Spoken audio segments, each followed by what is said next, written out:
Hark the bardic paladin, who sings and plays again.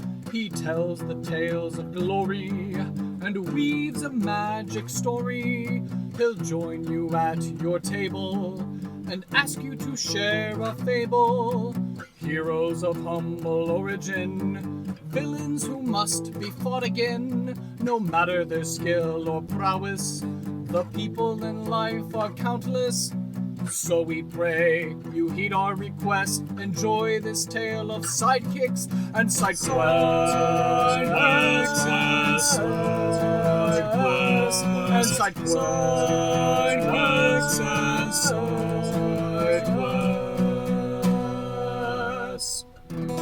Episode 151, O.S.H.A, Princess Myneera, and SpeedyRPG. Welcome to Sidekicks and Side Quests, the Dungeons & Dragons podcast that helps to put humans back into humanity and breathe life into your campaign NPCs with backstory and bravado. That's right, we're building a world, one character at a time. I am your host, Kurt Krenwelge, the Bardic Paladin, and I'll be joining Jeri and KC's table in the levitating platter. Hello, and welcome to another month's exciting episode of Sidekicks and Side Quests. This is a special for you this month because you already got a July episode, and now you're getting two for the price of one. What an amazing deal! I've got an amazing pair of guests for you this month for this episode. But before we get to our guests, I have to leave you in suspense with the ad read. This podcast is brought to you by Plus One EXP and their brand new RPG Zine Club. It's a golden age of indie and small press RPGs. For the last several years, Plus One has made it our mission to help new indie creators and small press imprints get their products onto tables worldwide. Our highest goal is to create more sustainable and equitable pathways to getting games made and played. Now we want to take on our most ambitious project yet with RPG Zine Club. What is RPG Zine Club? It is a monthly membership subscription service featuring fresh zines from emerging and expanding creators across the globe. It's our way of inviting GMs, players, and zine lovers everywhere to invest more intentionally in the creative community. It's crowdsourced support without crowdfunding. Now, what are some of the features you have to look forward to when you join the RPG Zine Club? Well, you've got monthly releases with 20 to 44 page saddle stitch zines. Take your pick from story zines, adventure zines, or get both kinds. You can get print and digital or digital only of your favorite titles. Join the Clubhouse Discord. It's a section of our online community for club members to discuss and play new titles. Get the best prices guaranteed. You can select your frequency of how often you'd like titles, and you can get what you want and only get what you want. If you miss a month, there's no worries there. You can add recent titles to your month's order and get an annual surprise each February after your first anniversary. Get access to special content, including interviews, how to play videos, and special content for Zine Club titles. Do you like free pizza? Fill out one of the RPG Zine Club passports and redeem it for free pizza at events. You're going to get to encounter new and known designers. We source the best voices from across the RPG design community. We curate zines based on community interest and feedback to help you discover your new favorite creators. We are DIE focused. Plus One is committed to championing diversity, inclusion, and equity in our projects. Creators with diverse experiences make our community better. Zine Club prioritizes creating equity for all of our creators.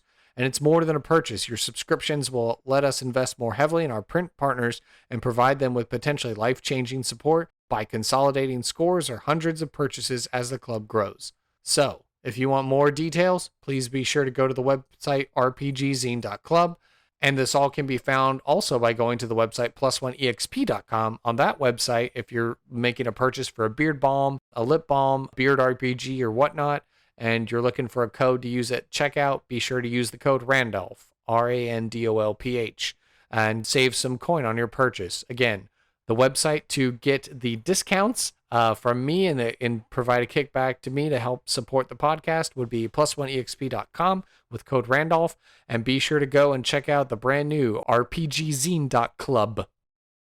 All right. Well, it is amazing to be able to have these guests back on the show. I know it's been a little while since we heard from y'all, and I was busy recently helping out with some live games of Dungeons and Dragons at various conventions around the Dallas area, running games for y'all. So I turned the microphone over and I asked my guests, "Hello, care to reintroduce yourself? Tell us who it is that you are and what is it that you do?" Hi, we're the Five-Sided Fates. You might have remembered us from one of these podcasts like a year ago. I think it was almost exactly a year ago. Crazy. I feel like it was like July. Yeah. I'm So, Jeri. yeah, that's Jeri. I'm Casey. We're the heads over here at Five-Sided Fates. We run not only FateCon, which is a all D&D convention experience with, all the fun amenities of a convention, but specifically D&D. We also run all sorts of D&D around the DFW area, like uh, Kurt was saying, ran some live games at Fan Expo and DreamHack, and we have lots of more exciting upcoming conventions on the roster. Yes, indeed. Yes, with the magic of time and podcast editing and scheduling, everyone should hopefully be listening to this episode here today, July 30th of the year of our Lord 2025.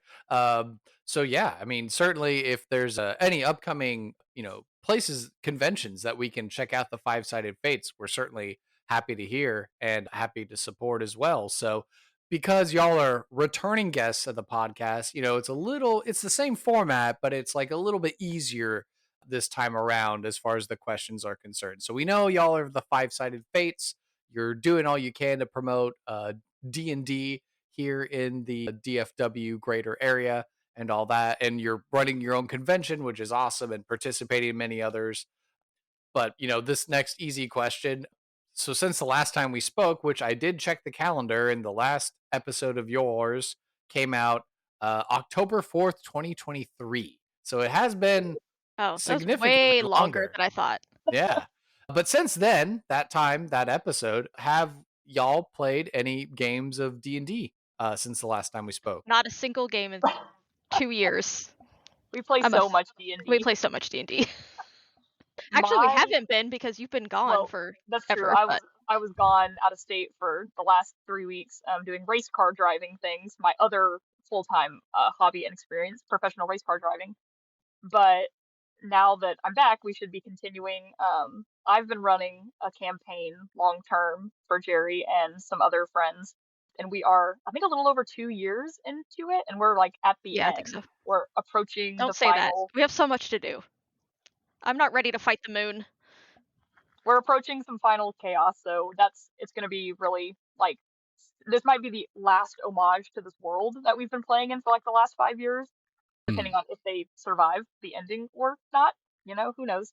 But if we manage to defeat the moon and some other evil things, then we might get to say goodbye to this world, and I will be really sad and really it'll be like a nice like we can start over again kind of thing. So, but that's just me DMing. We play in so many other games. Jeri's husband DMs for us a bunch of random stuff, and I mean, in all the random games that we've been playing at conventions. I got to run my Waffle House one shot at DreamHack for people who were very, very excited to play it. So that was super fun. Except they killed my What a Lich, and it was, I mean, good thing I didn't TPK them. But every once in a while, you want to kill some people with a syrup monster. I will say at DreamHack, I was able to run the Saturday game with an army of two. The adventure is designed ideally for 5 players, but I had 2 brave souls sign up for a level 13 game going down into a mind flayer lair. And I have to applaud those gentlemen because they got real creative and they were very smart, pushing some enemies off of a platform into a giant pit below, so they didn't have to fight as many enemies and working their way down. But the boss monster mind flayer got him in the end, but it was still a very valiant effort. So those are the kinds of games that you can expect when you're with the Five-Sided Fates. Yeah, we like to create chaos. Perfect. And I got out of running my game at DreamHack because no one signed up for it. So I was like, oh, no one signed up yet? Don't worry about it. I'm more of a player than a DM, so I didn't really... DMing scares me. For strangers. We're making Jeri DM it. Yeah, I'm eventually going to. Probably at QuakeCon. QuakeCon. Spoilers. Spoiler alert. That con will be happening in theory like a couple weeks after this podcast comes out. So Even a couple weeks, like like a week and a half. week and a half. So so if you like D&D and also LAN parties, I think that's what happens at QuakeCon. Computer gaming. Right. We'll be doing a lot of D&D late into the night because QuakeCon is like it closes at 2 a.m. kind of place. So late Yeah, that's night like a very D&D. Bethesda involved. Yes. Yeah. So, because I'm gonna assume and guess that our good friend Kenneth Vigu, who runs the Chad Fallout 76 podcast and also the Fallout for Hope charity, team. I'm sure he's going to be there in person since, he's a new transplant to DFW as well. So he was able to show up to Fan Expo. So I got to say hi to him over the weekend, which was nice. And got to see all of y'all. Obviously, I wasn't running games. I opted for the DreamHack weekend, which, it seems like everyone had fun at Fan Expo because the tables were full when I was there and everyone was playing D&D. So it was a good time with y'all. Yeah, that was our third year doing Fan Expo, so people knew we were there. DreamHack was our first year doing that, so people didn't know to expect us down there in the basement where they like to hide the D&D games. Right. Yeah, so hopefully QuakeCon has had D&D, I think, in the past, so I'm hoping that it'll be a little bit more like well known and maybe we'll get that repertoire going at all these new places. So Exactly. Yeah. Well, you're building that brand recognition so that people can come to trust the Five-Sided Fates as they flitter about the DFW area. yes, you will find us in weird costumes with weird voices, playing weird games. That's all we can hope for. Or sometimes sitting on the floor making friendship bracelets in between games. That did happen at DreamHack. That did happen Yes. at DreamHack. Well, perfect. As well as the namesake of the show is sidekicks and side quests. So the way that we kind of recontextualize the question this time around, since the last time we spoke, again, we're thinking back to like October of 2023. Did you happen to learn about or find or adopt a new favorite NPC or sidekick character in any of the major things that you've done, whether it's an RPG, video game, movie, film, television, literature, etc.? And why is this new character, this new NPC or sidekick character, your favorite? I looked at a bunch of the questions and I didn't look at that one. I should have thought about that one harder. Well, I can tell you I've at least finished my first playthrough of Baldur's Gate 3 finally on Xbox Series X. So, and I am doing a cross-platform campaign with a new character that I rolled up randomly with a good friend of mine, and she plays on a PlayStation. So I've at least made it through the game. So I've at least met I played as Duncan, and of course he wanted to talk to everybody in the world. So if there's any interesting, obscure Baldur's Gate 3 characters, maybe you wanted to name drop, I might have an inkling of who you're talking about. My favorite is the Suspicious Cow. Did you talk to the Suspicious Cow? The mysterious ox. The Mysterious Ox, yeah, whatever his name is. I always call him Suspicious Cow. Oh, Makes him sound dumber. oh yeah. No, I Talk yes. to him in all of his stages of all his forms. Did you follow his quest line? Well, I read up about it later, and Duncan was horrified, and because he is chaotically good, he was rather brash, and took him out in Act 2 instead of keeping his secret. He was great in the final fight with the Mind Flayer.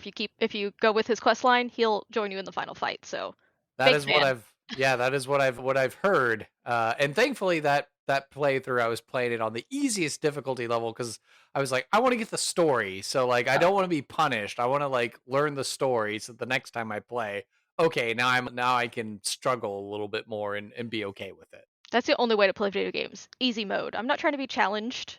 I want to have fun. Well, it's more of me being like, I'm a collector, and I am an achievement hunter, and I just want to know all the, the random, like find 100 feathers and unlock the super cool cutscene or whatever. Yeah, that's too much work for me.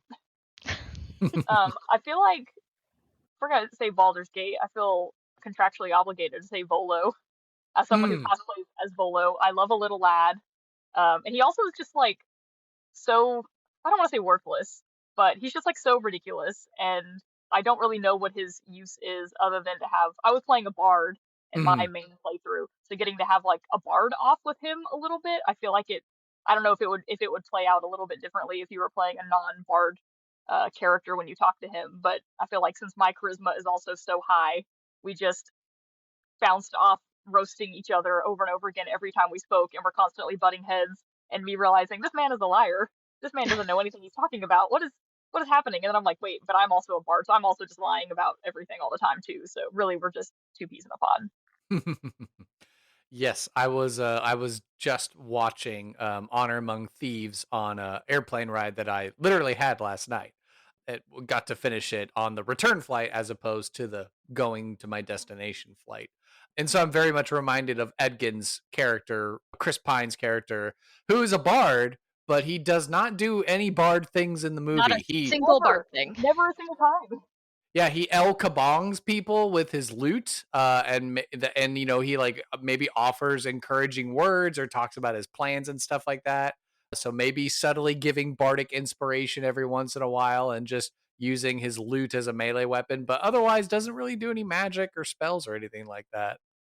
I also ironically watched that movie last night with my parents because they had never seen it, and they were like, yeah, I think we're probably gonna watch it. And so I was doing the pointing out like, oh, that's this magic spell, and oh, this is meant to be this, and this is referencing this. And they don't know anything about D&D. They think it's lame. But there's Mhm. like the painting that they use to use the portal, which I assume is a painting of Volo because it looks very Volo-esque. And so when it came Mm. up, I was like, I pointed at it. I was like, I'm pretty sure that that's that character that I cosplay from Baldur's Gate. And they were like, okay. Everything I told them, they were like, uh-huh, Yeah. sure, totally. And I also made the reference to, yeah, the main dude, he's a bard. Bards have like abilities. They can do stuff. They get magic. Like, but this dude, he's not doing any of that. I don't know what he's He's doing. not really a bard. He's I don't lying think about I being a think he's bard. just a guy. Oh, interesting. Yeah, if it's like well, maybe not the what is it? The School of Shadows. So it's not like the spy assassin, I'm lying, pretending to be a different school. You think he's just straight up, the charlatan background and he's masquerading as a bard. At least he knows that he has proficiency in a lute and being able to play it, but you Yeah, don't think he's truly a bard. No, he's just like maybe a rogue or a fighter, and just with high charisma. He's just lying his way through everything. yeah. Mm. He does not really do anything bardic, it feels like. And he used to be a harper, so he has at least some martial weapon training, it would seem. So Yeah. there you go. Anyway, great movie, highly recommend. Yeah, it's a fun one. I thought it was a really well done Dungeons and Dragons movie, and would hope to maybe someday maybe see a sequel. But you know what? Maybe that's also kind of the beauty of the movie too, is that it's like its own little time capsule of like, well, we made this movie and then that's it. And then it's Yeah, like it's like the one shot you have and then no one can ever schedule it again to turn it into a real game campaign. yeah. But That there's so feels much D&D lore. They can just do another D&D movie just in a different part of city and a different city somewhere. There's so much they can do with D&D. So much real estate. That is true. Yeah, because my understanding was that maybe even the production company that like E1 or whatever of Hasbro like got shuttered. Kurt of the future may have to insert an editorial note here to see whether that or not is factually correct or not. Yes, Hasbro sold its film and television division of Entertainment One E1 to Lionsgate. The sale was finalized in December 2023 for $375 million in cash, plus the assumption of production financing loans by Lionsgate. The sale concluded Hasbro's ownership of the E1 film and television business, which it had acquired in 2019 for $4 billion, according to Deadline. Hasbro retained the Family Brands division, which includes properties like Peppa Pig and PJ Masks. But yeah, remains to be seen, and would love for a sequel. It would be fun for sure. even my parents who don't know anything about D&D were like, "Oh, that was a really good movie. I enjoyed that. I didn't realize it was going to be a comedy." And I was like, "That's because you don't play D&D. I knew this movie was gonna. They have to make it funny because that's all. Like D&D is serious for 5 minutes and the funniest thing you've ever done for 5 minutes, and then you just do that back and forth over and over again for 5 years. Yeah, you're psychologically torturing someone in a dream, and someone else at the table goes, "My papa has rickets," and then ruins the whole thing because Yeah, and then I you're was like, trying well, to psychologically torture a person, but now I can't stop laughing about my papa has rickets. yep. And then it becomes a phrase, and then he gets said all the time, and then it becomes a Yeah. recurring. They just, And then I tried to make some buttons that say drop the base for rickets, and Casey tells me to stop trying to make rickets happen. Rickets it's is only big in funny our. to us. I think it's hilarious. I'm getting Red Dead Redemption flashbacks because I'm pretty sure Ricketts was one of the name of the cowboys, at least in the first one that you That's a found good cowboy name. Yeah. Yeah, I'm pretty sure he's one of the legendary cowboys you find when John Marston goes to Mexico. But that's besides the point. Could be, could be a an interesting answer for a sidekick character for the question I answered. But I would be remiss if I didn't also ask the question: what happens to be your favorite new side quest or B plot element you've come across since the last time we spoke? Again, whether it's from an RPG, video game, movie, film, television, literature, etc. And why is this new side quest or B plot element been your favorite? Have you heard of the video game Date Everything? I knew it was going to come up at some point. No, I have to talk about it. I have heard of it, and yeah, it's like a dating sim where magically you can talk to any appliance or object or thing in a Yes. house, and it becomes anthropomorphized. Yes. So basically, this whole game is side quests and subplots, and it's the funniest thing I've ever played. Literally, that entire game. That's my answer. Just that game. Like the actual main plot of the game, not important. All the side quests, all the side stories, like the fact that my dirty laundry and my laundry hamper are in an abusive relationship, and my washer and my dryer broke up, and I have to try to get them back together. It's so funny to me. I don't know. And like I summoned a ghost in my attic with board games that's voiced by Brendan Lee Mulligan. So Oh, every part of that game is hilarious, and it's all just side quests. It's my favorite thing. That's all. I've I played feel like 20. there's a good number of voice actors in it Oh, from the D&D community that are like, in this game, like what Robbie Damon, and yeah, I'm Robbie sure Damon some is of the like, CR people. yeah, Robbie's like one of the producers of the game. And see, Matt Mercer, Mercer Ray, Laura Bailey, Travis Willingham, Liam O'Brien. Liam O'Brien, Ashley Johnson from Critical Role are all in there. And then there's Christian Navarro, who was on like Critical Role for a little bit, and Amy Carrero's in it. Erica Ishii. Erica Ishii's in there. Dante Bosco, I saw like a reel or a Yes, thing yeah, where he's in Dante there. Bosco is in there. He's the fireplace, and he hates me. We had a bad conversation once, but that game. If you love side quests and just like NPCs, that game, that's all it is. There's 100 NPCs, and they have 100 different side quests for you to do, Wow, impressive. and they're all hot. Well, Except for the dishwasher, he's really scary. Okay then, duly noted. Dishwasher will try to kill you. that's the only thing that's like one of the main things I've heard is people just being like, but that dishwasher. Oh no.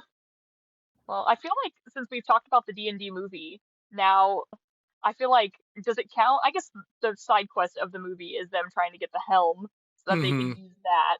But I love that they bring in the paladin character, like just for that. It's really just like, we need to do this thing. We're going to bring in this extra dude who's like way too serious. I just love his character. I love it felt like everyone made a character for the game, and then someone else comes in and they didn't tell him like, oh, we're actually playing a really silly game, so he came in like way too serious about it, and like, and then suddenly you're like, oh, he doesn't really fit into the vibe of the group as much, but it's hilarious because of that. So that's part of why I just love his character in it, because he's just like so cool and so serious, and like just does all the sick fighting when they're fighting the dragon and all the stuff, and then he just like, all right, my time is done, and he's just gone, and you never hear from him again. He doesn't exist anymore. It's your one friend who showed up for one session and then moved away, and you're like, well, that was a good time while it happened.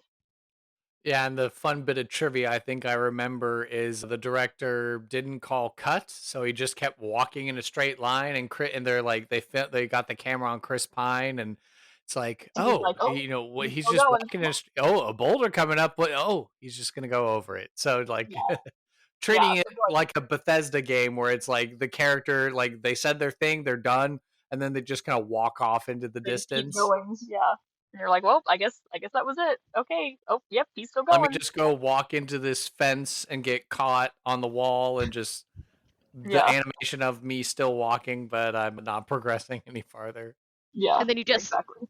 dematerialize. It's like, and he's gone. Yeah. And then you glance away and you glance back and they're gone. You're like, well, okay, I guess I don't get to follow him anymore. Perfect answer. Love that.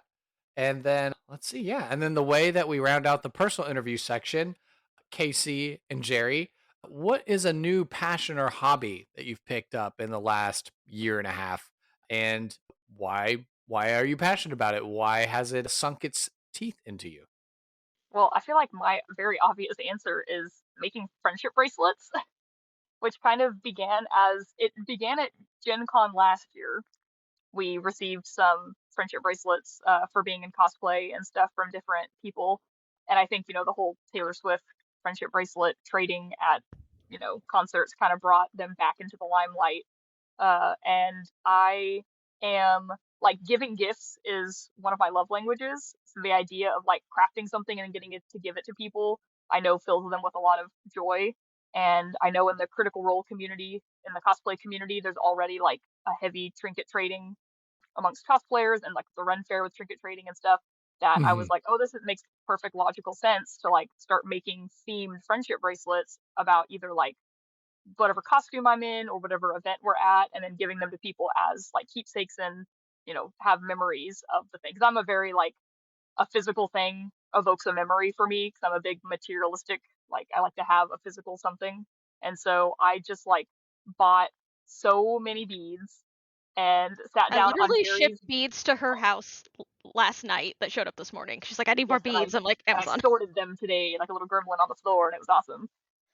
But literally, we just like opened beads the first time on Jeri's living room floor and just made friendship bracelets for whatever was the next event, like fan festival or something. Yeah, I And don't remember then what it was. pretty much ever since then, like every couple of weeks, I just have an urge to just sit on the floor and just like make as many bracelets as I can for whatever upcoming event is happening. And people get so happy to receive them, which like it feels so childish because it's like, look, I made you a little bracelet. Here, put it on your wrist. Yay, like I'm a 4-year-old giving another 4-year-old a gift. And it brings me the most joy and serotonin imaginable, especially because you can make them say anything you want, just unhinged things It's about really my favorite one D&D I've or, ever received was from a child, and it says meat grinder on it. I don't know why it says meat grinder on it. It just says that, and I'm like, this is my favorite friendship bracelet I've ever received, and I wear it all the time. It's just like a random child said, here you go, meat grinder. Great. I don't yeah. even want to know what it's from. I just love living in the chaos of it.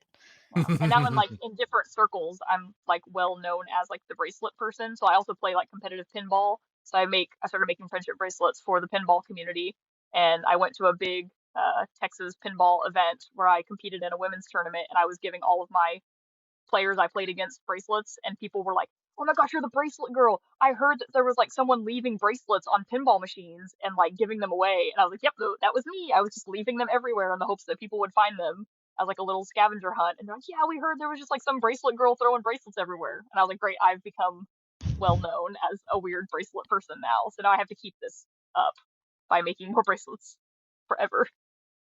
So many bracelets. But Yeah, I you're gonna be like an EDM festival Oh, person she with usually. like, yeah. 100%. I usually have Actually, some on too, but I just got out of the shower, so I don't have any on. yeah. Well, I was painting gloves for a costume, so I had taken them off so I could paint on my own hands. So, and I had to quickly wash it off because I was just covered in eyeshadow and paint. But I do have them somewhere. Yeah, my new hobby is crocheting. I had tried to crochet like 15 years ago and could not figure it out, and I was like, this is witchcraft. I don't understand how this works. And then I got like a crochet kit as a like Secret Santa gift this year, and I was like, you know what? I'm gonna figure this out. And then I started, and then I physically cannot stop. It's just like a good, like you can't really think about much else. You're just counting, and it's just like a nice repetitive like 1 2 3 and double 1 2 3 double 1 2 3 double, and you just do that for like 6 hours, and then you're like, where has the day gone? And I just listened to a podcast or an audiobook or something and just like making all sorts of little guys. I actually have a present for KC that I keep forgetting to give her Yeah, that's I meant sitting to remind literally you about right it when I there. was at your house today. You want to But see a spoiler? Spoiler. Yeah, give me a Spoiler. sneak peek. Sneak peek. Look at him. Oh my He's gosh, it's so cute. it's a little Whoa. it's a For little our yellow yeah. beholder. Because Yes. Casey's favorite color is yellow, so and she loves beholders. I love beholders. There we go. Yeah. Our audio audience has to imagine that they're seeing a tiny hand-sized yellow beholder. It's even got eye stalks with other eyes and one big eye and little teefies there at the bottom. It's I love him. amazing. Does it have green eyes? Because I have green eyes. Your eyes are blue-ish. Okay, that's Are we gonna argue about this right now? good information. Just to know that that's your guess about my eye color. Like your eyes are like that weird blue-green that's like depending on what you're wearing in the light, they're just different colors. I'll just call them I blue. think they're green. The government thinks they're blue. My driver's license thinks government they're blue. thinks they're I blue. don't feel like it's true. My brother has blue eyes. Mine are definitely not. You guys have the same same eye color. color. I don't know what you're No, talking that's about. not true. Anyway, Well, wonderful. Yeah. So there we go. We've made it once again through the personal interview section, and now it's time to head into some NPC creation.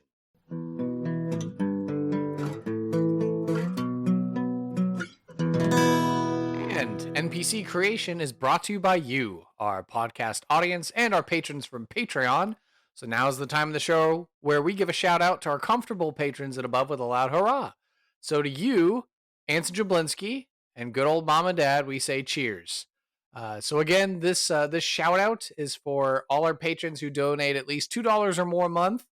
The folks that I named here are actually among our wealthy tier patrons, which means they get to introduce an element of chance to our random tables, which we might get to hear some of their responses used here today. So if you want to learn more about what we have to offer on the Patreon community, you should check the show notes below, go to the podcast website, or just go directly to patreon.com/sidekicks and sidequests to find out more about our 4 tiers of patronage that we have awaiting for you in the levitating platter. Help us to grow and expand our operations in this demi-plane and worlds beyond.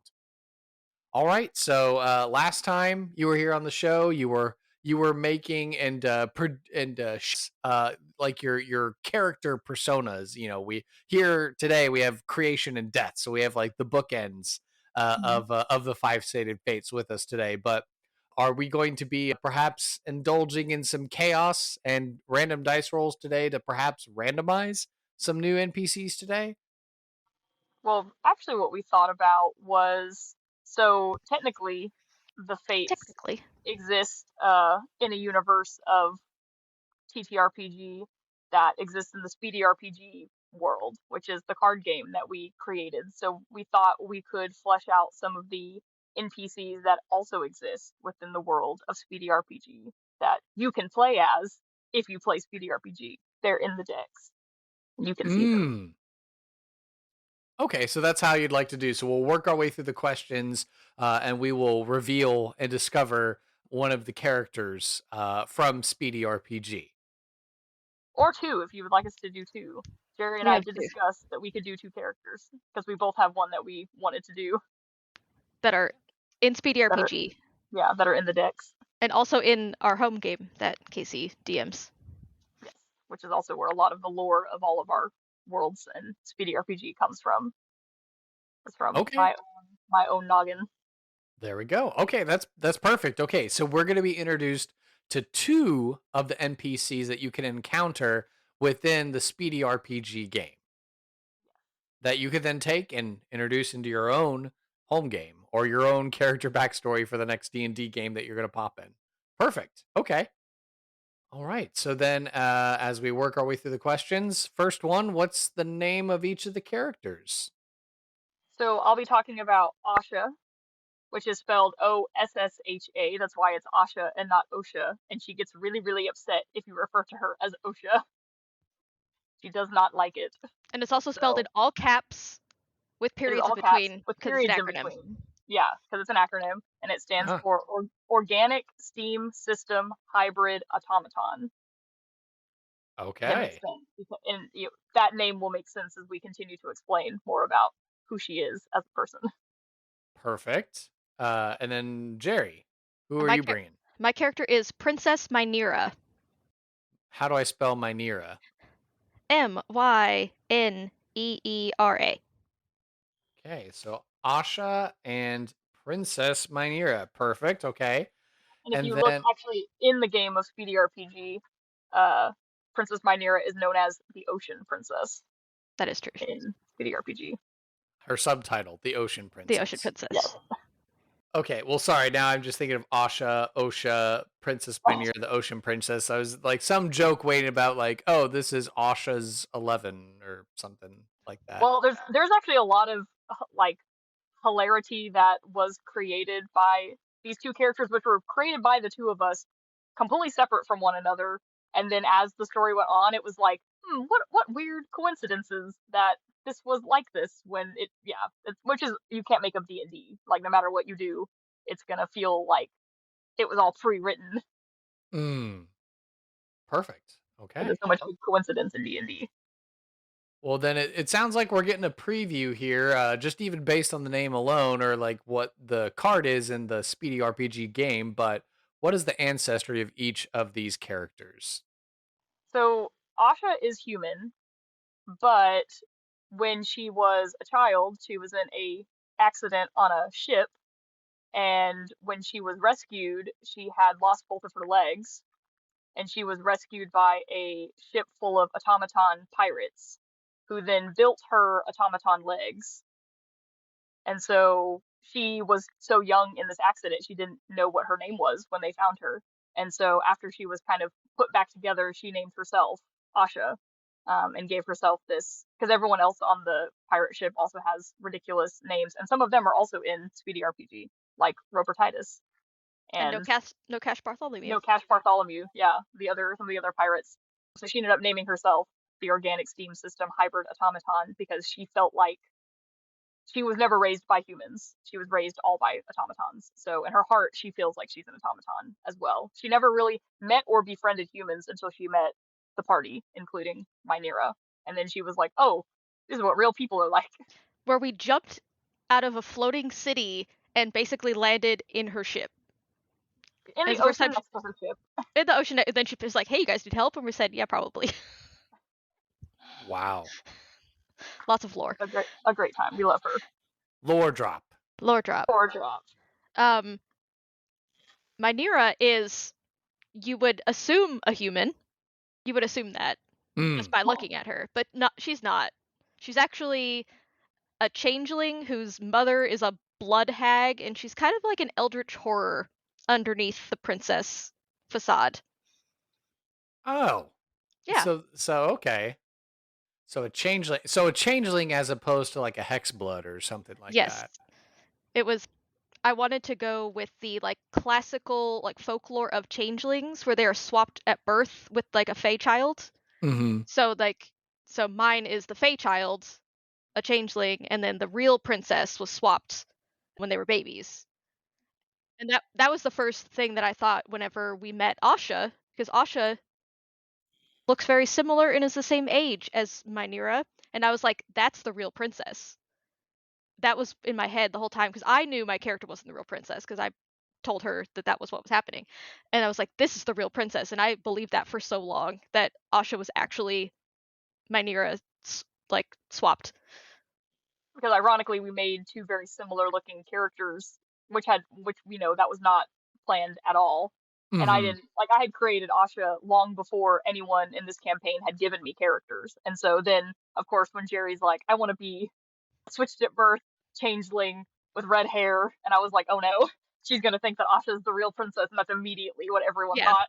My first note was that I wrote down O.S.H.A, automaton, real princess. Those are my notes, verbatim in my notebook. And then, of course, as a good DM, you're like, well, if this is where the players want to go, you had to completely change your plans and be like, well, you found me.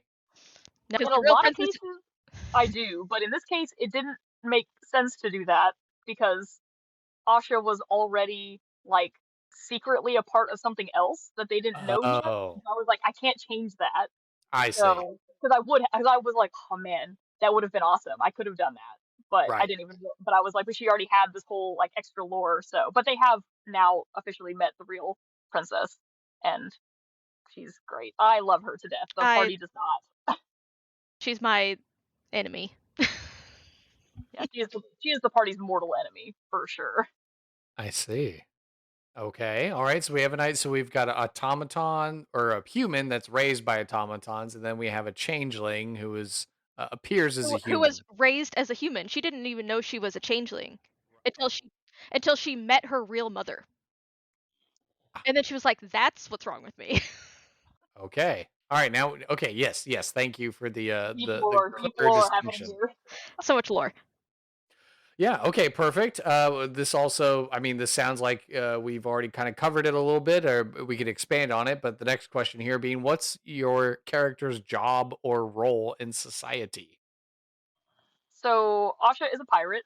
She is part of a pirate group of automatons that are pirates that attack other pirate ships and destroy other pirate ships. So they're pirates for good? Question mark. You know, whatever you think about that. So she pretty much was. She was not the captain of the ship she was on while she was growing up, obviously, but now she does have her own ship. Actually, she has her own spaceship. She has a spelljammer pirate ship that Oh. can go both in water and the astral sea. Oh Uh, yeah, I've done something very similar for my world as well. I was like, oh well, I mean, if people from the astral sea are trading with people in the mundane world, their ships probably travel in the sky and also go in the water. So very much treasure planet sort of inspiration idea. So yeah, yeah. So my world is very like steampunk style. So she's very like steampunk themed in her, her automaton look. And so she now has, yeah, a very cool automaton spelljammer spaceship kind of thing. So, but she is definitely the like, she somehow is like the voice of reason kind of character because I feel like she grew up with a lot of, strict like automaton like ideas. And so when she met people, she had very like rigid ideas of how the world worked. So she was very much like voice of reason to the group. But now she's relaxed on that a little bit because now she's realized like the world is chaos, and so it's okay to be a little bit more chaotic. But she's a very helpful assistant in the game. She could kind of be your like a transport. I feel like in every game you have like a high level NPC that's your transportation. Like, oh, we got to call Mhm. up Essek from Critical Role so he can teleport us somewhere. So it's like, Right, oh, we need to get from point A to point B. Is Asha around? Does she have her ship nearby? Can we drive it into the whirlpool in the center of the ocean? Can we take it to the Bermuda Triangle and try to, solve a puzzle, which did right. happen in the game. So she's good about that kind of stuff. And Myneera is princess, I'm saying in air quotes. That's her job. Princess. She won't tell you anything else. And the whole party in real life didn't know what class she was for 6 months because every time they're like, "What are you playing?" And I'm like, "I'm playing a princess." And that was it. I renamed all my spells, all my abilities. I was a princess. That was it. She's a princess. Mm. And you'll still carry those secrets to your grave. Yes, she doesn't know anything else. She actually doesn't have a job. She's just there. That was kind of always like the like Mynera's point was like that whole idea in D&D where like are your characters aware of their abilities and what like like wizards they study to learn magic so they understand it like but sorcerers or like warlocks who make a pact on accident like do some of them like fully comprehend or like bards it's like oh I played my guitar well and then someone died like I don't Mhm. understand how that works Yeah, so so I feel I'm like really living on the like she doesn't have the word for like really she's a warlock and but she doesn't have that word. Like she never like the pact was made when she was very little. She doesn't remember and so she's just like, "Yeah, I'm a princess" because she doesn't have a word for what she is, which is she's kind of evil, but in a fun way. eldritch horror. Eldritch horror, so many tentacles. Her real job is tentacle. Oh, what was it? The Seth Graham Greene, I think, did the series of parody books, and there was the cover of like Sense and Sensibility, but they did it where it was like Sense and And Sensibility and sensibility like Squids or not something like Yeah. that. So that's what Princess Myneera is. It's like Yes. 100%. squiddly monster. Yeah, Yes. yeah but in a cute 100%. dress. But in a but cute in a cute dress. dress. Yeah. Yeah. Very Jane Austen. Very Yes. appropriate. Yes. Okay, all right. So we got their idea of what their job or role in society is supposed to be. How old are each of these fine ladies? Asha's in her, I think, late 20s. I think is kind of how I feel like I never gave her like an exact age. She's probably late 20s. Yeah. So is Myneera. Myneera's in her early 20s. She's a little bit younger. But she Mm. was also put to sleep magically and locked in a tower because her parents found out she wasn't the real princess. So she kind of is like mentally not quite as old as she is physically, but she will Mm. never admit that she's confused by everything that's happening around her at all times. So And she's Asha doesn't know exactly how old she is either because she was rescued when she was like a small child, but she doesn't know how old exactly she was when she was rescued. So she's like, I've been cognizant of my life for over, 25, 26 years, but how old am I on top of that? Nah.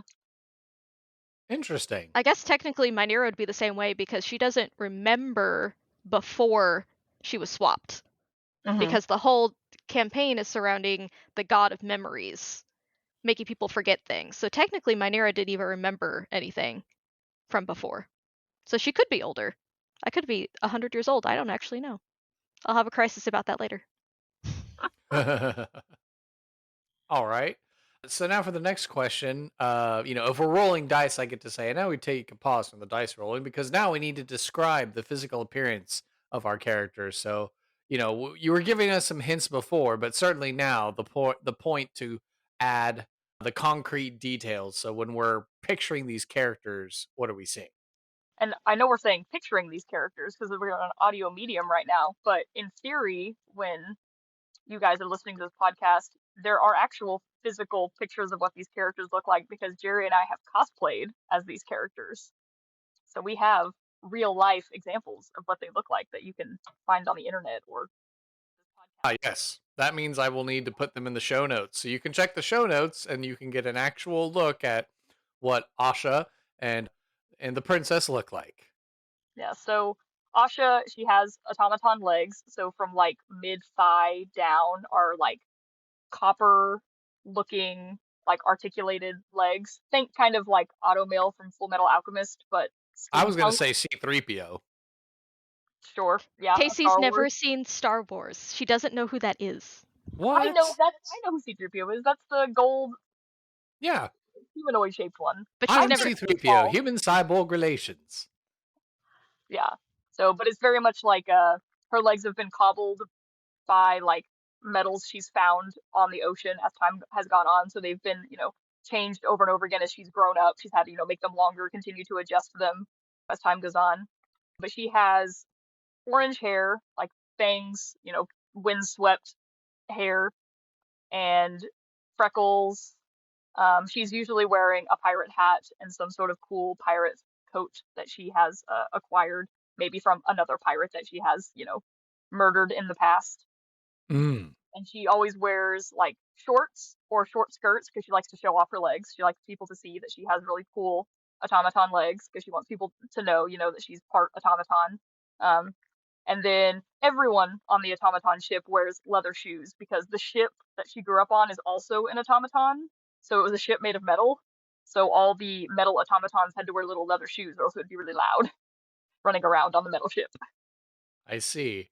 I was just thinking, I just had a terrible pun or joke come up as far as like you were like explaining, oh, she likes to wear shorts or skirts, to show off her legs. And, steampunks, I'm thinking of like, like a mid-Atlantic sort of voice. And so it's just, some other pirate being like, wow, look at the gams on that gal or something like that as they're looking at the metal legs of Asha.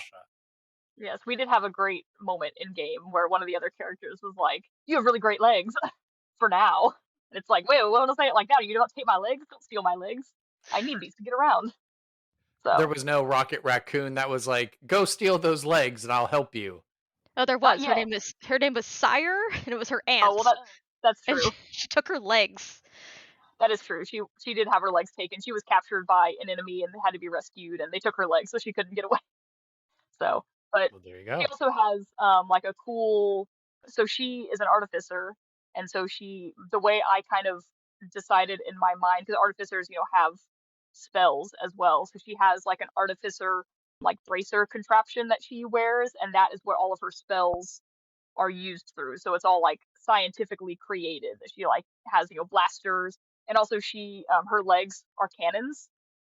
because she's the cannon artificer. So when she like bends her knees, the ends of her knees come out and turn into cannons, so she can blast people with cannons through her legs.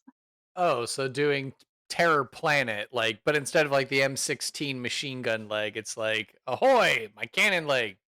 Yeah, pretty much. It's like, oh, just let me run up to someone that's like, oh, this girl, she doesn't have anything, and just like, crack a leg, and hit someone with a cannonball. So yeah, she can handle herself, even though she just looks like a cute girl, which is also how Myneera is. Yes. Myneera, also a redhead. We did not plan that. She doesn't have bangs though. And she is very, like, really into her appearance, way too much. It's like what she relies on 100% of the time is just like being hot enough where people just believe what she says, because like obviously I'm a princess. Who else could be this cute? It's because she's a changeling and she can look like whatever she wants. She likes to wear really extravagant outfits. Honestly, anytime we go to a new town, she goes shopping and changes her outfit, so her outfit changes all the time. But the version of her that I like to cosplay is just a very long medieval kind of like Tudor style court dress, like just a big giant obnoxious dress with lots of embroidery and a hoop skirt, and Really convenient for fighting. really convenient for fighting. She wears like high-heeled boots. Eventually she has switched to pants in recent times, but she's really She a didn't dress like it. girl. Yeah, she doesn't like it. She's not really into the pants, but she did because the party kept making fun of her for wearing dresses everywhere. So she's like, fine, I'll buy pants. And then I could only find pants that were on the rack. I couldn't get custom pants made, so she constantly complains about these pants being off the rack and not couture pants. She wasn't able to do like a Princess Peach maneuver where she would just like whoop, her dress would come out and she'd be able to like fly down or gently For waft down. a while, she did have the ability to fly, but she got rid of that because of relationship problems. Too much lore. But yeah, she's just And you're missing out like a very obvious part of oh your no, she character. doesn't like to talk about that. She's also recently lost an arm. So O.S.H.A created her a automaton arm, but since she's all her magic is like tentacle and ocean based, she has a tentacle arm. So she has a metal tentacle arm That's made from the jewels in from your her princess crown. princess tiara. That was when she decided she can't pretend to be a princess anymore because she lost her arm, and then right after that lost her eye. And so she's like, I can't get away with people thinking I'm just like this perfect princess, so I'm just gonna melt down my crown and make it into a metal arm. So she has a very bedazzled, fancy platinum tentacle arm. And then And does she wear an eye patch because of the missing eye? the eye was like taken by, I had to like give up a part of my body to complete a quest or something like that, and they took my eye, and so it had, It was like whited out, like it was yeah, like a blind. whited out eye. Oh, okay. But it could see through, I could see through walls like once a day for like 10 minutes or something like that. I had like some Oh, I see. ability. Ghostly gaze, is that the one it is? It's a warlock ability. But then recently she talked to the god of the sea and made a different pact with her and got a different eye. So now she has one really bright green eye and then one regular green eye. And those things she cannot change with her changeling abilities. So she can changeling, but she still has a missing arm and a weird eye. Because Interesting. the missing arm was because technically she should have died. And I literally begged KC so hard. We were playing D&D in the woods in December. It was so cold and I died. And we're playing outdoor by a yeah. campfire, a very like picturesque way to play D&D, and I did almost permakill you. Yeah, I got disintegrated ray from Beholder. Oh. From a death tyrant. Yeah. Oh, a death tyrant beholder. Oh yeah, that's bad news. And on our previous campaign, my character in that campaign also died from KC bringing out a beholder. Yeah, so that one was you can't kill me twice. Like the kill ray, not the disintegration one, but the one that just takes you to zero. Yeah, my poor little wizard. Her body was there, but she was dead. Yeah, so it's like you can't kill me in 2 campaigns back to back with a beholder, and I had a lot of reasons I really talked my way out of it. So she's like, I'll take just your arm. It's like, okay, I'll live with that. I'm a benevolent god, so I allowed it. And I Because knew, technically honestly, that taking an arm from it's this worse than character death. was worse than death, because she was so vain about her appearance. So to, like, because I basically was like, if you want to survive, you're gonna lose a limb, and that limb will always be gone no matter what you do in changeling form. Like, that's the barter system that we have here. And she Mhm. was like, okay, that's okay then. Yeah, I because said, I really great. did not want my character to die. But I did have a good excuse. Another character had just been turned to stone, and he was protecting me with his body. So technically, I was like underneath his body made out of stone. So I was like, could it really hit me? Like, really? So maybe it just got my arm. And So then I'm sure your friend is arguing, like, wait a minute, I'm made of stone and the stone's going to get disintegrated. That means there's no way that you're going to be able to unpetrify me and me still be alive. he died It was sometimes. fine. It's fine. He dies all the time. That character has died the most often in this game. Once of old age. Once of old age. There we go. And then for role playing purposes, which of course you've been playing these characters and you know them well, but if someone else is going to use them, what 3 adjectives would you use to describe O.S.H.A and the Princess Myneera? I'd say O.S.H.A is definitely, like, a problem solver. Not only coming from being like an artificer, but also, like, being on a ship where you have limited resources. So she's definitely going to be like the first one to, like, and she's also got a 20 intelligence from being an artificer. So, like, she's going to be the one to come up with a solution to something. And I feel like she's very, I feel like is spunky the right word? Like, she's very much like the, like, can do attitude, like, not going to let anything get her down kind of person. It's a good third one.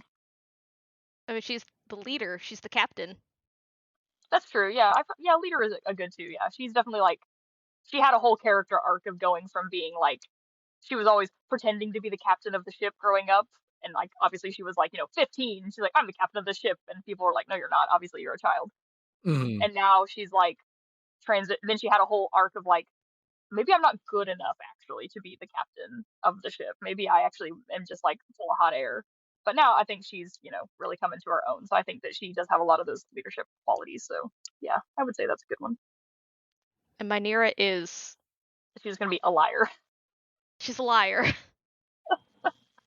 But only like for herself. She's not really lying for other people. It's only for her own gain. She's a liar to keep herself safe. And she's very vain. Mhm. And she's so deeply, desperately lonely. She just wants to be loved. That's her secret. That's her Like, deep, motivation, dark I feel secret. like. Yeah, her motivation is she's literally only around because she's afraid to be by herself. She doesn't want to be alone. So she's just like constantly following the party around because she doesn't have anywhere else to go, and it makes her very sad. She's a sad character, but plays it off as being just a hot princess with so much money. She's so rich. She's not. She's none of those things. Well, she's kind of rich. We did raid a dragon horde, and she convinced the party to let her keep all the money somehow. I don't know how she did that. You're the party treasurer for some reason. But I don't give anyone else any money. And I spend it on fancy wine and clothes and my boyfriend. Yeah. All right. And then, of course, we like all of our NPCs to be able to have something cool on their person. So, you knowing both of these characters well, what's a valuable item, piece of lore, secret, or ideal or concept that each character ascribes to? I know since you both know these characters very well, there's a couple of items, maybe like, oh, you were mentioning like, oh, okay, well, obviously we have the automaton legs or we have the artifice tentacle robot arm, it could be a couple of items, but what's a valuable item, piece of lore, secret, ideal, or concept that each character might ascribe to? What counts as their valuables, if you will? I mean, in, like, the lame way for O.S.H.A, it's like her mind, like, being able to, like, that's the thing that she thinks is the most valuable about herself. She would always say, like, that's the most important, like, thing she can bring to the table. But I was thinking, so because she grew up on a ship of automatons, she was the only, like, person that had to breathe. So when she was put on this ship at a young age, the captain basically mounted a rune to the ship that allowed it to cast water breathing. So if anything ever happened to O.S.H.A and she went overboard, that it would be able to cast water breathing on her and she would survive. And so when she left behind this ship, she actually like took off the piece of metal that that rune was attached to and she attached it to herself so that she could like continue to like survive out on the ocean. And she's used it several times on the party to keep them alive while they were traveling about. So that's like a, I don't know, a random piece of lore that I feel like we kind of talked about in game a little bit, but like that's the reason why she has those kind of abilities, is because her pirate dad wanted to keep her safe on the water. Oh, How adorable. we love He's a great Pirate guy. Dad. We love Yeah, pirate he's a great dads. guy. Captain Goldtooth, I think it's his name. You don't know the name What? of your own dad? Yeah, that's Your what own it is. NPC? Captain Goldtooth. Yeah, because he's got one big gold tooth. Yeah. Myneera, before, her original most important thing was her princess tiara that she wore literally everywhere. She was being hunted for being the missing princess, but she still would not take off that stupid tiara. But she has melted it down into her arm now, so her most valuable possession now would probably be the plane shift necklace that she has that she stole off of her arch nemesis, the real princess. Because the real princess tried to kidnap her boyfriend by using this necklace to plane shift him away, and they ended up basically almost killing her. We decided not to kill her in the end, but she stole her necklace. So that's like her prized possession is this necklace, because it's like the one thing that she's ever done that was good. It's like I accomplished something, and she stole it from her arch nemesis, who she secretly wants to be best friends with, but we won't talk about that either. So she loves this necklace, and someone else in the party used it and then wouldn't give it back, so she definitely killed his pet bird because he wouldn't give the necklace back. And A she feels homunculus bird. a So like homunculus bird, not a real bird that could. It was a bird that could be fixed. A bird made of but metal. she would have killed a real bird. She didn't care. That necklace is important to her. Wow. Inter-party drama. Lots of inter-party Yeah. drama in this campaign. Yeah, maybe the I guess as Angry long as you all talked it Plane- through. Oh yeah. Yeah. We're Yeah, all the having a Angry great Plane time with the drama. needs to end up in the new deck of SpeedyRPG. We need to throw that in there as a new item. Yeah. So We people can do can that. bop around. Perfect. Okay, so everyone's got their valuable. And then, of course, we get to the question, here we've got our NPC, but now we want our NPC to be able to offer up a side quest. So, it stands to reason that, each character is, independent. So I would totally believe that, I wouldn't expect O.S.H.A and Princess Myneera to team up and have like a side quest they would offer you together. So it sounds like maybe each one is offering their own side quest. So what's a particular quest that each character would be willing to offer, to the party to recruit them, hire them for some adventure or scheme? I because O.S.H.A is, she has her own ship now, and she can kind of go wherever she wants. I think, generically, she could be, the one to take you to any important location, but specifically in the world of the Fates, I think she would be the one that would, well, I mean, she did do this in the campaign, but there's a very ominous whirlpool that exists in the center of the ocean where magic is messed up and it's a perpetual storm, and there's all these rumors about what this eye could be. They call it the Raven's Eye, and what could be at the center of the storm. And she would be willing to take a party of skilled adventurers on a quest to go into the center of the eye of the storm to see what it might hold for them, good or bad. So like the movie Twister. It's like we're gonna go hunt this giant storm and see what we can see inside. Yes, she's perfectly willing to destroy her ship if it must be for the sake of like learning something new. She wants to go on the quest for her own self as well. Like, if I bring some other people with me, maybe we'll survive, but there might be something cool there, and I need to know this information. Okay. The Myneera, what would she send people to go do? She send people to go do literally anything for her. She does not want to do anything herself. But the first thing I thought of is there is this underground place where there's a well of magic water that shows dreams. There's a guy there. I don't remember his actual name. What we call him is not very nice. So, but there is this magical like dream water, and she has decided that she's not a real princess anymore. That she wants to become the princess of dreams. so she has the ability to cast Dream, and this water makes it more powerful, so she wants more of it. So she would send the party to go down into this cavern below the city to collect more water from this magical spring, so she can do more Dream shenanigans, torment more people. Okay. And then of course there's a guardian of it that that they'll have to contend with or some such thing. Some little dungeon crawl in there. I wish I remembered the guy's name that we had in the game that was there. I'm sure I could. We call him the dream pervert because this guy was way too into watching other people's dreams, and we're like, there's something wrong with this guy. But I don't In the remember. same way that anyone who casts Dream is spying on other people's dreams. Yes. It's not like it's a new concept. People are in each other's But dreams all the time. He was weird about it, though. I didn't like him. I mean, you can say whatever you want. So, quest for some dream water. Dream water. Okay. Yeah, I don't know if I was readily familiar with the. Okay, it's a fifth level illusion spell. Okay. You're not familiar with the Dream spell, the greatest spell in D&D? I Dream can't is say so say good. that I am. I've never had to use it, or I've never. Well, You can kill somebody with it. KC has killed somebody with the Dream spell in our other campaign, because you can make them take levels of exhaustion. So if you dream people over and over again, you can give them nightmares. There's also no way to trace it, and there's no way to stop it. So you don't know who's casting Dream on you. Yeah, and you can't make it. The other way to make it stop is not fall asleep. Yeah, because you can appear to be anyone in their dream. And you can also send anyone else. You know, if you have the dream spell, you can cast it on someone else and send them into a person's dream. So as long as the person dreams, like, or has to sleep, so if they're not like an elf, as long as they have the ability to sleep, you can dream them every single night and give them a nightmare every single night to where they don't get the ability, like the long rest. So you'll just like continue to rack up exhaustion on them until they die of just not being able to go to sleep. It's like a horrific spell that I feel like people are not taking advantage of. It sounds like you ought to contact Dane and Benjamin over at the Dispel Magic podcast and discuss the dream spell and all the implications that can be wrought with that spell. I love the dream spell. I specifically did not take sending in this campaign and took the dream spell, and that's what I use as my sending. So I'm a warlock, so I take a short rest, have all my spell slots back, and then cast dream 3 times.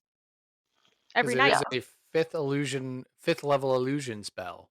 Yeah, so I cast Dream, and that's how I talk to everybody.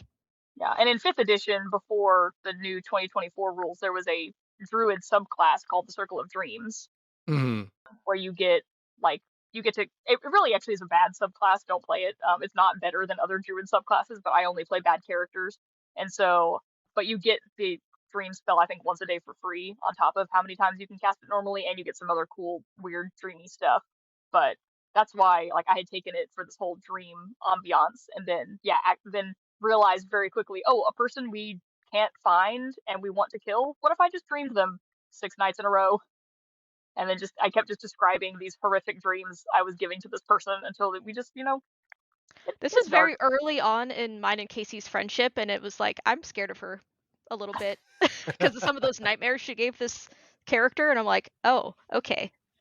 Yeah, but I'm scared. But now. It is a fun, instead of a sending spell, you can just say, like, oh, I'm going to go into their dreams tonight, and then you can have, like, because I think it lasts 8 hours. Yeah, it lasts until they wake up. Duration 8 hours. Yeah. So if you stay in it all night, conversations with people, and you can shape the dream in any way you want. So you want to, like, form a battle plan with this person, you can, like, create the place that you're going to be going. It's like, I feel like the uses for it are so much broader than I think people are giving it credit for.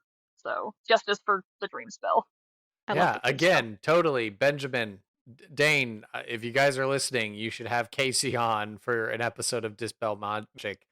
So then that way you can talk about this spell. That's awesome. You have to read your notes from Leza. You have to read the dreams that you made this woman have. I have it somewhere. Yeah, I can talk about all the nightmares I gave. So scary.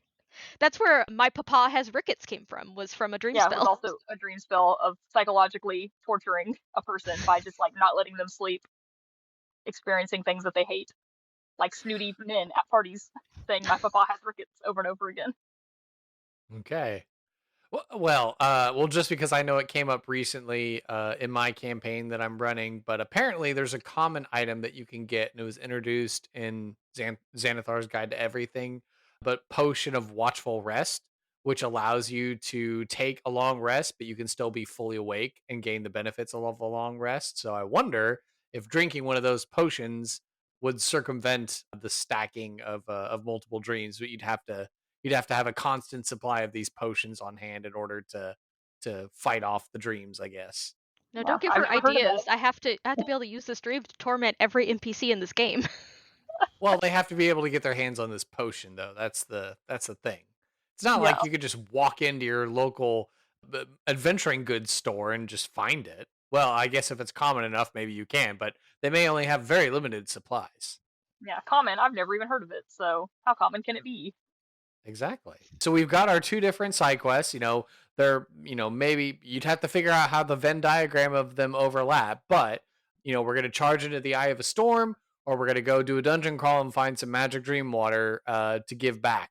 What's going to be the reward for success in each of these side quests? Well, I think with O.S.H.A, I mean, if you were planning on running something like this in your own campaign, you could kind of create it into whatever you wanted. Like, if there was something important in your own game that you needed the party to find, you could say that that important thing was in the Eye of the Storm. Particularly in our campaign, it was the secret underground city of mind flayers that were part of this ancient ritual to bring back the god of memories and the moon. So it was this secret society that was being protected by this magic in the bottom of the ocean. So it's very much like a quest that could be a anything you want to insert here kind of thing. But maybe it's also like progressing the story in an interesting way or introducing you to a new character, or if you need to kill off an NPC, kill off one of your characters with a death tyrant, you can put that bad boy in there. We actually played a very fun, interesting. I'll give away this tidbit of fun for any DM that is looking for something interesting to add to their game. But we played a very not session of D&D when we went into the Eye of the Storm, because they like we ended the session with the ship breaking apart going into this whirlpool, and the session ended with like every character having a final memory, like basically your life flashing before your eyes before you die, and that was the end of the session.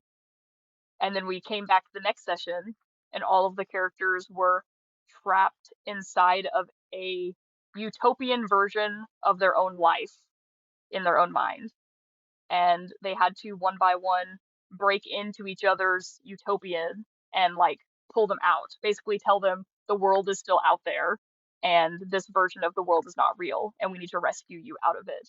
And it was kind of a like group bonding, like a party It was bonding this. experience. It was so. Some of that was so sad. It was. I don't know. It was. I don't. It was the most like. I don't know. Heartfelt things that we've ever done in D&D. I think was like that specific session. Because like one of the guys, his backstory was like his wife had died prior and he'd been like without her for 20 years, and in the dream he's like with his wife again, living like in retirement in their little house, and we basically had to tell him like, hey, she's not real, this isn't real, we need to find out what really happened to your wife, so you have to wake up, you have to get out of here. And so he had to leave behind his wife again, and that character does not really like to roleplay that much, but he was like that. He said that was his favorite session that we've ever played, right? It's Yeah, like all roleplay, and it was fantastic. yeah, I'm a really big fan of like playing sessions of D&D that like don't exist within the rules of Mm-hmm. D&D, and so like that's very much like there was hardly any actual dice rolling in that. It was a lot more of like looking at your surroundings and trying to understand what was wrong with them, and your friends trying to convince you to come out. Like we didn't even really like roll a lot of persuasion checks and stuff. It was just like, does your character feel convinced? Like, would they want to leave, or are they going to have to be drug out of here by force, like kicking and screaming? So it was Mm-hmm. a very cool experience. And then when they like awoke from that is when they were down in the Mind Flayer dungeon. That's also just a fun if your characters have like a TPK and you want to make it all a weird subliminal world in between the worlds or something. It was a very fun experience and the players really enjoyed it. It was one of those like, I have no idea if they're gonna like this session or not. And then they said it was really great, so it worked out. It was fantastic. I loved it. And then once we get all the magic dream water and we huff it back up out of the dungeon, what's going to be the reward there? It would be so much gold and jewels. It'd be unbelievable because it's not real. I don't remember what the spell is called because I rename all my spells, but there's something where you can create like an illusion that feels real for a certain amount of time. It like feels and looks and smells and everything real, but it's not. I don't remember what that spell is called that I have. You have the spell? Didn't actually take it, but I thought about it. Oh, okay. I was like, I've never heard of the spell.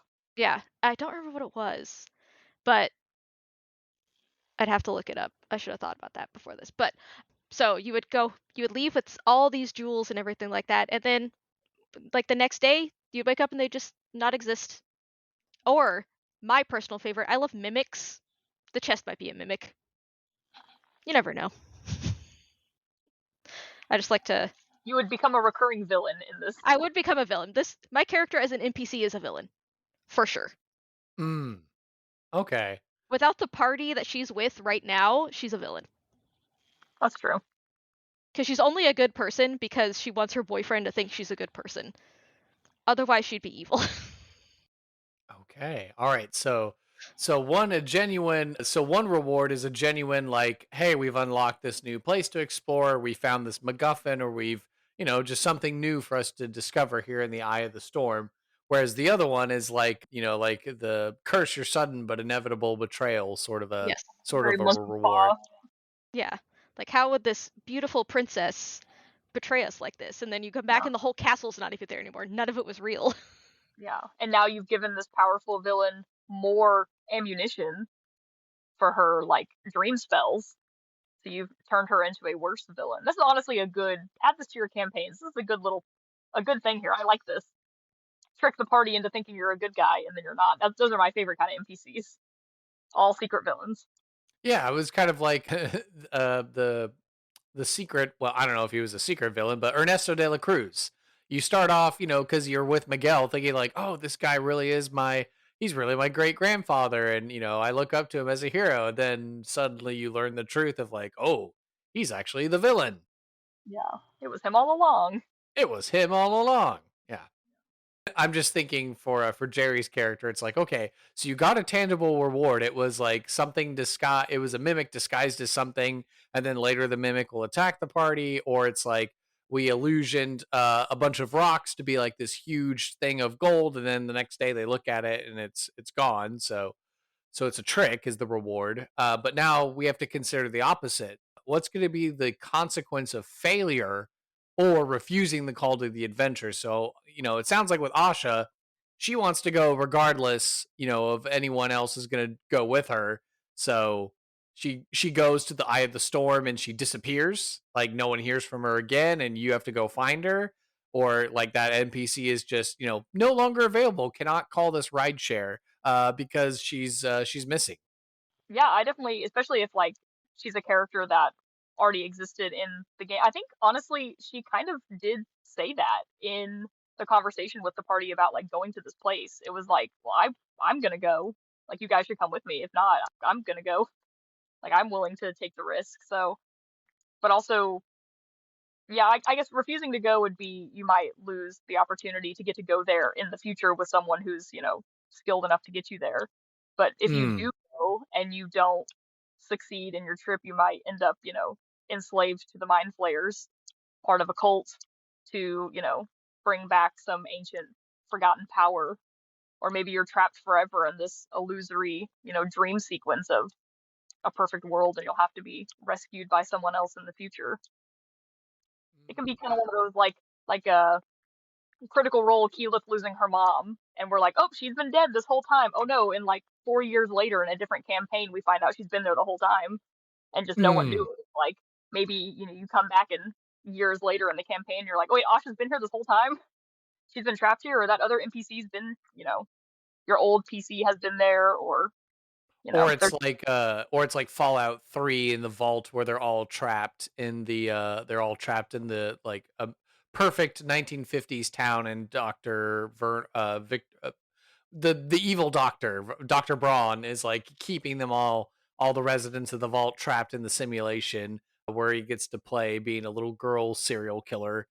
with everyone. And yeah, that's the same thing where you have to convince them to be let free, or you have to run the communist invasion program, and then when the Chinese soldiers go in and kill everyone, that boots everyone out of the game. But of course, everyone who's been in there for hundreds of years now suddenly is no more. So yeah, interesting questions.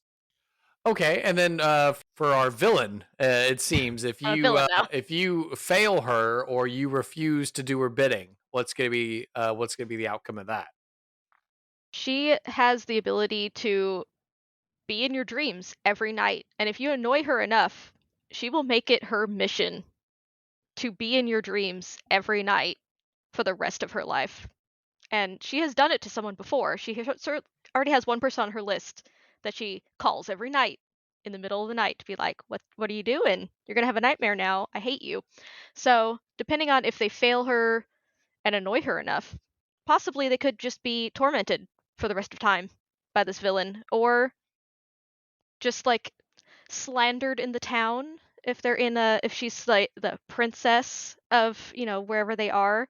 Mm-hmm. She could put out a hit on them, put some wanted posters up, get the guards to take them down if she's convinced the rest of the town that she's actually the princess. Like, better do what she says. Or she has a lot of mind control abilities. You might do it even if you don't want to. Like, you know what? Go do your stuff. She's evil. Oh, she has like the gayest spell. Not yet. She don't have enough level for that currently, but she has It's like mass suggestion, which I have renamed to the Royal Orders. Dominate monster, dominate person, all those kind of spells. So there's a possibility that you might do it anyway, Ooh. depending on how evil you want her to be. Okay. So it sounds like we've got each of our characters covered. Are there any other optional character questions you wish to explore? Or are you ready to head into the next part? I guess that's all the main gist. We've talked about them a lot. We've played these characters for 2 years, so Yeah. we have a lot I of. have infinite information about them. Okay. All right. Well, then it sounds like, we've got enough to work with for our version of these characters that are being brought here to the podcast. So I think it's time we throw them into a random encounter.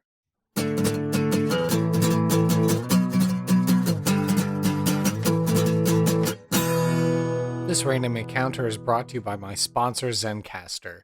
How do I use Zencastr? Well, that's the service that I'm using right now to be able to record my episodes of the podcast. It's what allows me to capture it all, put it into my editing machines on my new computer to get it processed and put forth onto the interwebs and podcast land for you all to enjoy. I was able to take part of this service, all thanks to my buddies Benjamin Huffman and Dane Fox McGraw over at the Dispel Magic podcast. And, if you were at this time in your life wondering what can I be doing? What sort of hobbies or things that I could be branching out to? Well, I'm here to talk to you today about Zencastr. It's so easy. It's now super easy to record a podcast with Zencastr. Log in using your browser and start recording a high-quality podcast right away. Record studio-quality sound and up to 4K video with your guests. Feel a sense of zen. Knowing Zencastr's multi-layered backups ensure you always have your recordings in the highest quality, even if the connection is unstable. You can sound your best. Have you ever wondered what you might sound like? Well, Zencastr's post-production process makes you sound buttery smooth. It automatically works to remove those filler words in your recordings, and it makes those awkward pauses in conversation dip out as well. You can set the right podcast loudness and levels while reducing background noise with the click of a button. It's all in one, so if you've thought about podcasting before and realize that you need a lot of different tools and services these days in order to do a podcast, well, I can assure you that those days are done. With Zencastr's all-in-one podcasting platform, you can create your podcast all in one place and distribute it to Spotify, Apple, and other major destinations. Go to zencastr.com/pricing and use my code SIDEKQPodcast, and you'll get 30% off your first month of any Zencastr paid plan. I want you to have the same easy experiences I do for all my podcasting and content needs. It's time to share your story. Again, go to zencastr.com/pricing, use my code KQ Podcast. Get that 30% off your first month of any Zencastr paid plan. Thank you so much for listening to this ad and for supporting the sponsor. It helps to support the show. And without further ado, on with the podcast. All right. And so now we're here at the part of the show where we get to do a role play, a scene, a vignette with our characters. But since they're both wildly different characters, I don't know. I'm trying to think of creatively how we might do this. And since both of these characters are mentioned in SpeedyRPG, which I have not unfortunately had the chance to demo it, and I know at DreamHack, people were coming up and Jeri's husband was running games of SpeedyRPG for a good number of people who were coming through, and they seemed to very much enjoy it. But if we were going to take this like a SpeedyRPG sort of a situation, and we draw the cards, and both of these characters come up, how are we going to use them in a scene together? Do you think? Unless we have to do like scene A and then scene B as to get an understanding or hear a life, a voice, a personality of each character. I mean, that's kind of the beauty of SpeedyRPG, is that all the characters exist and you never know who you're going to get or what scenario you're going to get. So both of these characters could absolutely come up in the same scenario. We actually played these two characters while we were playing SpeedyRPG at DreamHack. I pulled the O.S.H.A card and she pulled the Myneera card while we were playing with someone, and I was like, "You want to switch?" And we're like, "Yeah." And so we switched so we could play our own characters, but it is possible. And they're in our campaign. They are friends. Myneera really likes O.S.H.A. Myneera doesn't let people know she's evil. She keeps that shoved way down deep. It's on the surface. Okay. All right. Great. Well, since, this might be a first as far as, because typically in this part, like, I would introduce one of the podcast characters, or I'd come up with like some other character to, be able to present some sort of dramatic scene that would like, it wouldn't be, it wouldn't just sit there like a blob. Like it would have, it would be interesting to listen to. And so since, you were talking about, we were just playing these characters in I don't know, maybe if I stepped back or something like that and I just let the two characters exist, maybe like a slice of life, from their adventuring days, like with Princess Myneera and O.S.H.A kind of hanging out together. Maybe there's a way to sort of kind of put these two side quests together, or like just offhand mention of like, oh yeah, there's that really interesting well that has all the dream water, and it's like, but meanwhile we've agreed to help O.S.H.A to go off on this adventure or something like that. So I don't know, do you think maybe something like that's plausible? I just get to be like, I'm the director, I set the scene, and then I just step back and let my actors act. Do you have SpeedyRPG like near you? I can go grab it, and we can literally just play SpeedyRPG. I mean, I do. You have literally a box of hundreds of games 10 feet from you. I do. You're not wrong. They're right here. Yeah. I have them just, on the floor in my own, as I should. Oh, you should just pull a random scenario. Oh, do we want a random scenario, or do we want the scenario you like the most? Obviously, I want that one. Yeah, but that's the funnest one. So if we can do a random one though. Dun da da da, the Ocean Princess. Huzzah. It's me. It's you. But we can do a random one, or we can do turtle races. I love turtle races. It's my Everyone favorite. loves turtle races. It's the best. It's in the silly expansion of SpeedyRPG now. But you can do a random one. Or you can lie to us and tell us we're doing a random one. Or we can do pirates. Or we do O.S.H.As. Or we can do Sunken Treasure, another pirate one. Sunken Treasure is one of my favorites. That's the other one I run a lot. Do Sunken Treasure. Okay. Am I running this and also playing a character? I love it. Okay, yeah, so I guess for the first time, I'm going to be quiet, and I'm just going to let the random encounter happen before us. So, this is now just a SpeedyRPG advertisement. So, hey, you should play SpeedyRPG. This is a fun game. We're going to play it right now. Ding. So, Sunken Treasure is you've been hired to retrieve treasure from a sunken cargo ship. But when you arrive at the coordinates, there's another crew lifting the chest up out of the water because they beat you there. So, obviously, in this scenario, O.S.H.A is cruising on her ship, which has been... We haven't renamed this ship yet, because she's had the second chance and then the third chance, and both of those have been destroyed. So is this now the fourth chance? Yes. No, this is Al's demise. Oh, Al's demise, that we were naming it since we killed a man named Al to take his ship. So obviously Asha piloting this ship with her brain because it's a Spelljammer ship, and for some reason this party of two, it's just the two of us. We've gone off on our, as we've joked about, forming our own redhead pirate gang where it's all redheads since we're both redheads, and we're out on the ocean trying to find sunken treasure that I've heard about. Is this Long John Silver's treasure? It could be. We know a It's lot about simple. Long John Silver's special coins that are at the bottom of the ocean. A different one shot that I will run at QuakeCon. And so as we arrive there, someone else is already there. What are we gonna do, Myneera?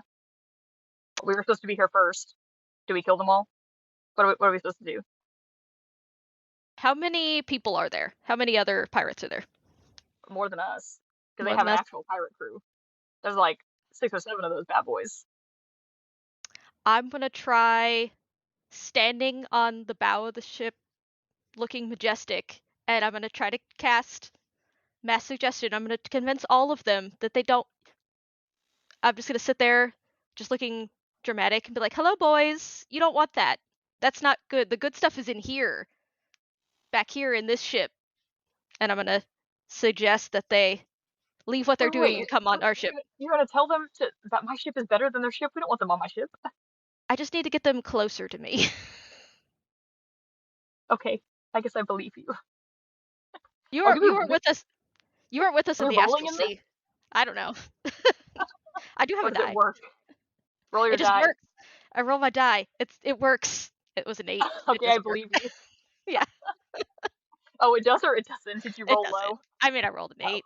Technically, they would Oh. roll if we're playing D&D and not SpeedyRPG, but I No, we're rolled playing an 8. SpeedyRPG. I rolled an 8.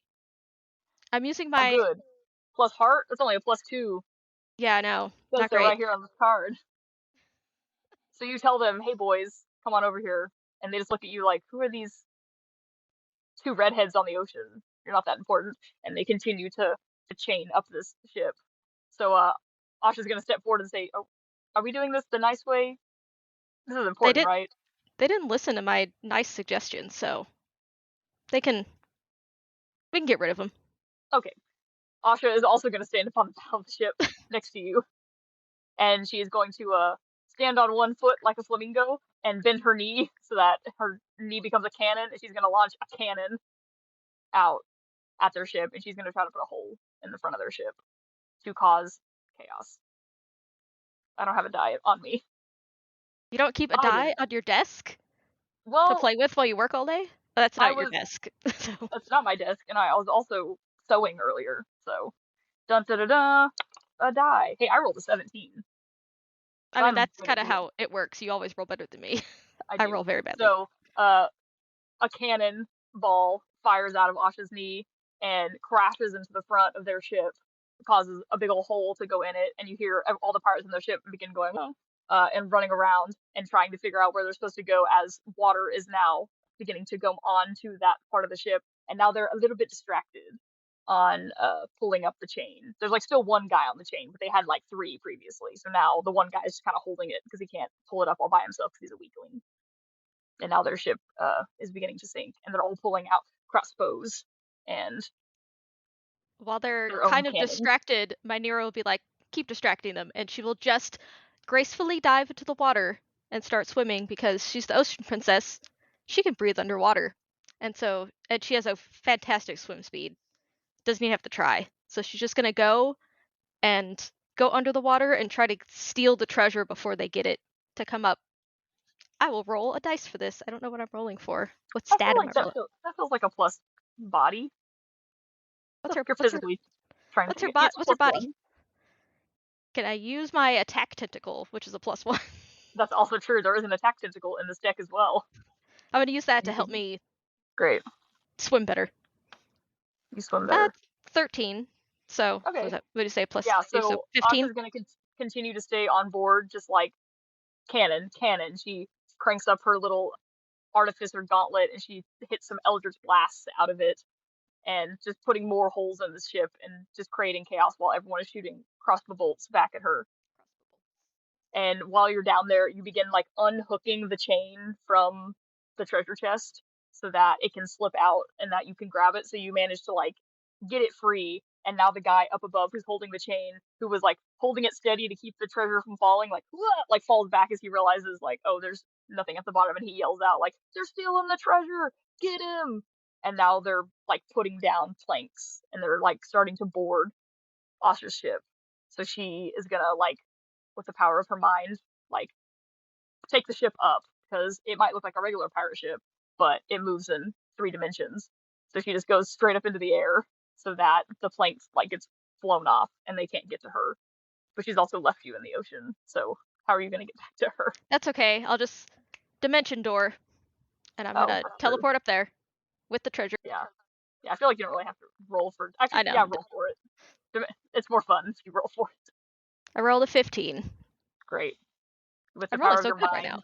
With the power of my you mind, with the dimension power door of back onto princesses. the deck of the ship with the chest, and you guys give a crisp high five to one another Crisp high five. as all the ship down below is sinking.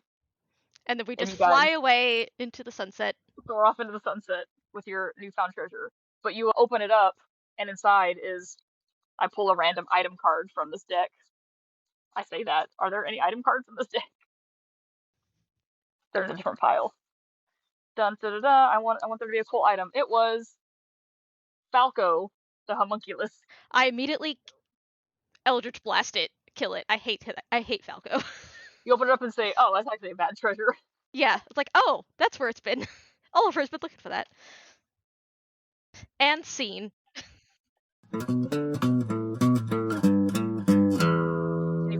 Sunset. And that's how SpeedyRPG works. Perfect. Yeah, as Jeri said, and scene, and a fantastic demo, and that's really how easy it is to run SpeedyRPG. There's very few rules to this game. There's no spells or really like weapons or anything. It's just like, if you can convince whoever's the game master that it's a logical thing for you to be able to do, then you could try. So if I'm like, well, you know, my character on the card, I think the card does say she's a warlock, right? Mm-hmm. So it's like, I have Eldritch Blast, I have, spells that I could do. So as long as it's like a reasonable thing. I had someone once be like, can I try to cast a spell that's like Wish? I'm like, you can roll for it, and but you're gonna have to roll really high for me to give you anything even close to a Wish spell. Mm-hmm. And they rolled like a 3, and I'm like, you try real hard, and you just poop yourself just a little bit trying so hard with that magic, but yeah, it doesn't work out. Perfect. Yeah. So what was it? Well, I mean, as you said, you've been playing these characters for years. But what was it like getting to kind of revisit them in this little demo, this little scene that you shared with us today? It's been nice. We haven't actually played them in forever because KC's been gone, and before that we did a little mini arc of we're not actually playing those characters right now. We're playing our previous campaign characters at level 20-ish. So it's been nice. It's made me realize how evil she really is. It's been a while since I've thought about that, and so I need to reevaluate my life choices on how evil she is. Yeah. I feel like, as any DM probably does, they feel like in every campaign they create like a self-insert character where they feel like this is the character that like is the most like me. And ironically, in this campaign, it was not like O.S.H.A in my mind. It was a different character that I had made that I was like, obviously this is my self-insert character, whose name is Eve. And then as we started to play, everyone was like, "That's not you're wrong. It's O.S.H.A. Like you're so much like O.S.H.A." And I'm like, dang it. I did it because last campaign I did the same thing where I was like, obviously my self-insert character is Risa, and everyone went, "No, it's not. It's Nick Bryan." Yeah, Nick Bryan. I was like, dang it, you're right. The normal human man. The normal lame guy. That was closer to my self-insert. I don't get to be the cool hot wife. I get to be the normal dude. So this one I feel like O.S.H.A really turned into like I have a lot of connection with O.S.H.A, which is part of why I ended up cosplaying her, putting her in the game and everything. I feel like she's a very fun character, and she had a lot of, like with all stories, like she had a character arc in my mind when the campaign started, which was that she was going to slowly turn herself into an automaton. She was going to like continue to replace parts of herself with metal until she was mostly automaton by the end, because she felt that she was more an automaton than she was a human because she was raised that way. And it was because of she was going to go full General Grievous. Yeah, but because another of like reference that Casey doesn't get because she hasn't seen Star Wars. I think I know who that is. I'm I have a sure she's picture in seen my the mind. meme, General Kenobi. Yeah. Yes. Oh, yes. Yes. Exactly. That's what I'm thinking of. Then I was right with the picture in my Yeah, mind. he's like the robot guy, and he pulls out the 4 arms with the lightsabers. That's General Grievous. He's basically like a he's basically like a cyborg. He only has like what I think like a brain and a heart are like the only things of him that are real, and then the rest of him is all robot body. Yeah.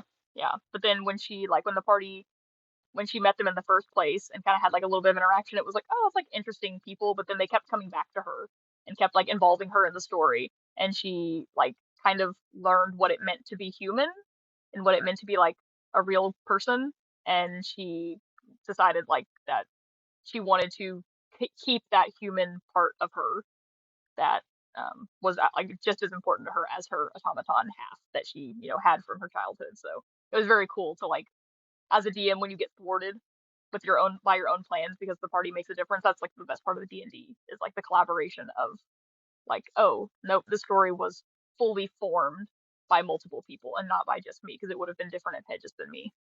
Yeah, that's the same with Myneera. Like playing, like doing this right now without putting in the influences of the party that she's with currently. Like she would have been a villain for sure, but like because of the party, she's not.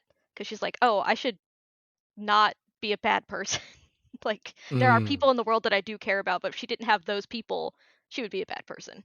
And sometimes it sneaks out a little bit, but for the most part, she tries to keep it under control. Yeah, wonderful. Yeah, no, it was amazing to get to spend our time with these characters today. And I know you've got a lot of things to say and do and plug. So I think here at the end of the show, I should turn the microphone, the soapbox, the stage, and the platform over to the both of y'all. So you know, certainly any other concluding thoughts, we'd love to hear them. But certainly we want you to be able to plug all your stuff. So like, where can we find you online? Where can we see cosplays, where can we learn about other events that Five-Sided Fates are participating in, where can we get our copies of SpeedyRPG and all that good stuff, and any passions or causes we need to be made aware of, feel free to let us know. Yeah, so we are Five-Sided Fates on the interwebs, so Facebook, Instagram, TikTok. Our website is Five-Sided Fates, or FateCon.com. That is our convention that we run. FateCon is happening in September of this year, the 27th and the 28th in Arlington, Texas.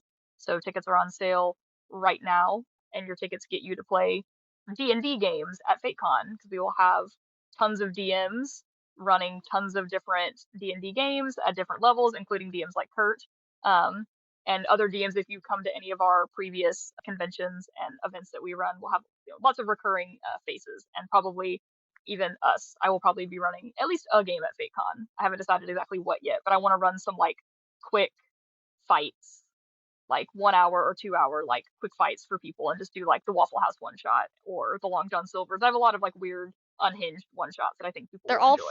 restaurant based for some All reason. restaurant based for no reason other than it's just how it worked out, I guess.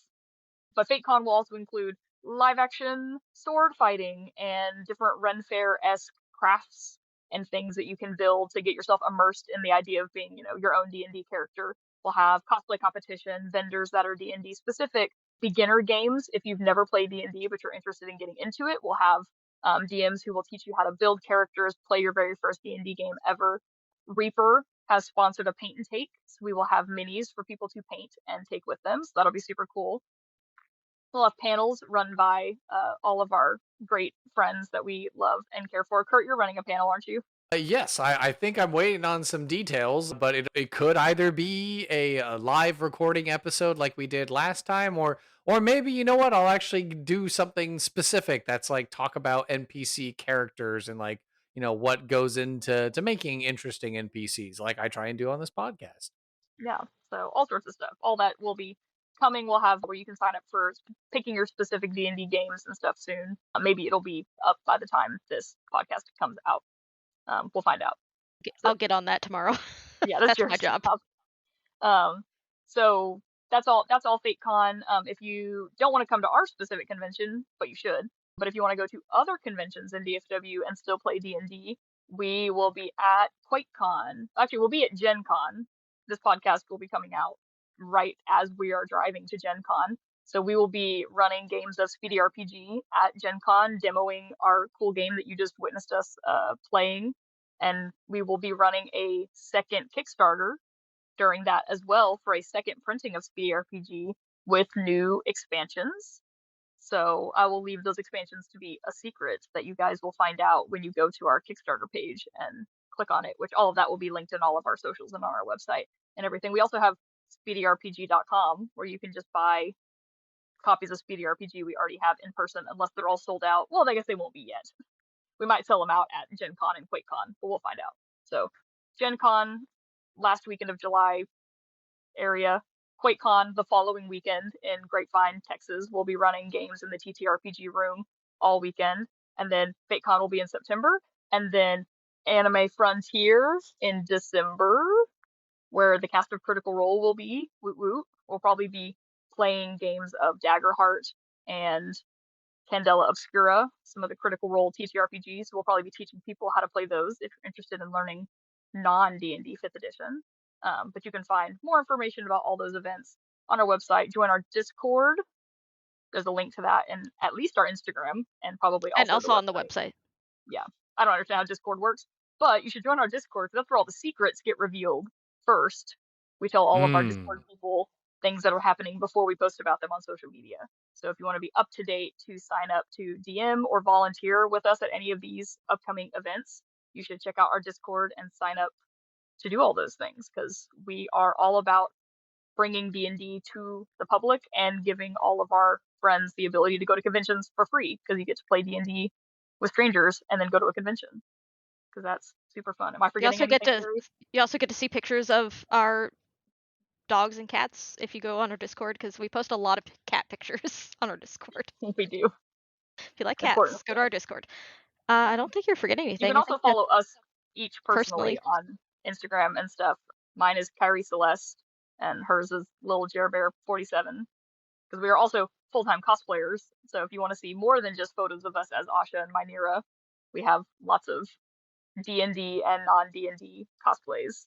Like I am currently working on cosplays for Gen Con, which you will see.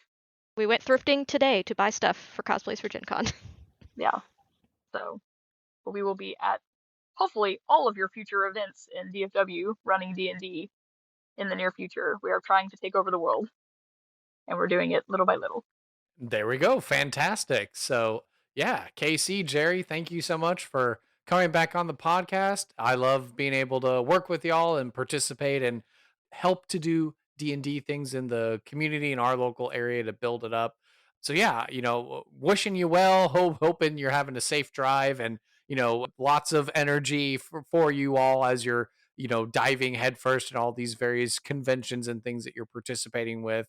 So may your Kickstarters be funded, may your sales be great, may your coffees be strong, and may you get lots of water drinking and good night's rest as well. We can only hope. So thank you so much. Can't wait to have you back on the podcast, making even more interesting NPCs. Thank you. Thank you for listening to this episode of Sidekicks and SideQuests. Be sure to subscribe to the podcast through Apple Podcasts, Google Play, Spotify, Amazon Music, Overcast, or YouTube, or feel free to save the RSS feed to use the app or player of your choice. Visit our website, sidekicksandsidequests.com, for links, write-ups of the NPCs, and to learn more about the show and the guests who have been on it. To stay up to date and interact via social media, you can follow the podcast on Facebook, Instagram/Threads, Twitter/X, and Reddit by searching for SideKQ Podcast. You can also find our small Discord community as well online. I would love to talk D&D and showcase your fan art, stories of how you used our NPCs, discussions, and commentary. And hey, if you'd like to hail the bard and send me a message, an email, you can do so by communicating with sidekicksandsidequests@gmail.com. To help this show be the resource it's meant to be, I ask that you leave a review on iTunes, 5 stars, please, to help spread the word and share our podcast with your friends and family. Whether you're a veteran player or an aspiring dungeon master, there's something here for everyone, and I want to hear about it. As mentioned in the NPC creations section of the podcast, I do in fact have a Patreon for Sidekicks and SideQuests. If you love this podcast and what we're trying to do here, I would appreciate it if you would just go to the website, patreon.com/sidekicks and sidequests. No matter your lifestyle expenses, we have wonderful rewards at every level of Patreon membership tier. Modest, comfortable, wealthy, and aristocratic accommodations await, and we welcome all patrons to the Levitating Platter. Seriously, your financial support allows for this passion project to continue to invest in itself through the tools that will take our production to the next level, as well as provide more content for our patrons and the community at large. Please consider supporting me on Patreon if you can. Sidekicks and SideQuests is unofficial fan content permitted under the fan content policy. Meaning I'm not approved or endorsed by Wizards. Portions of the materials used are property of Wizards of the Coast. Copyright Wizards of the Coast, LLC. Thank you for your support, and I'll see you at the pub next time. Bar to rock on 1, 2, 1, 2, 3, 4.